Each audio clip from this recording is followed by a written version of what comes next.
આ સાઈડ રાખી દેજો ને. Jamnagar cyber crime police station દ્વારા એક છેતરપિંડી ઠગાઈનો ગુનો ડિટેક્ટ કરવામાં આવેલો છે, જેની વિગત મુજબ જે આ કામના ફરિયાદી છે તેની પાસેથી ફેક ઇન્વેસ્ટમેન્ટ એપ વર્ચ્યુઅલ એપમાં શેર માર્કેટમાં ઇન્વેસ્ટમેન્ટ કરવા બાબતેની લાલચ આપી અને તેમની પાસેથી આશરે 28,36,000 જેટલી અમાઉન્ટ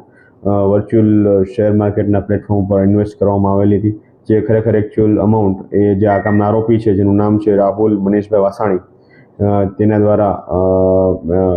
મેળવવામાં આવેલી હતી. અને આ જે વર્ચ્યુઅલ એપમાં જે શેર માર્કેટનું એકાઉન્ટ દેખાય છે તેમાં ખરેખર કોઈ પ્રોફિટ થતો હોતો નથી, પરંતુ ખાલી જે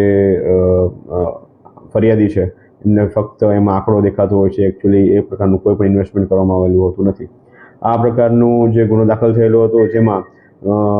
સાયબર ક્રાઇમ પોલીસ સ્ટેશનના હેડ કોન્સ્ટેબલ દર્શિતભાઈ જગદીશભાઈ સિસોદિયા દ્વારા ટેકનિકલ એનાલિસિસ કરવામાં આવેલું હતું અને આ કામના જે આરોપી છે રાહુલ મનીષભાઈ વાસાણી એની માહિતી મેળવી અને પીએસઆઈ એચ કે ઝાલા અને તેમની સાથે કારુભાઈ વસરા દ્વારા આ આરોપીને પકડી પાડવામાં સુરત ખાતેથી પકડી પાડવામાં આવેલો છે અને હાલ તેને પોલીસ કસ્ટડીના રિમાન્ડ 10 તારીખ સુધી રાખવામાં આવેલો છે અને આગળની તપાસ હાલ ચાલુ છે.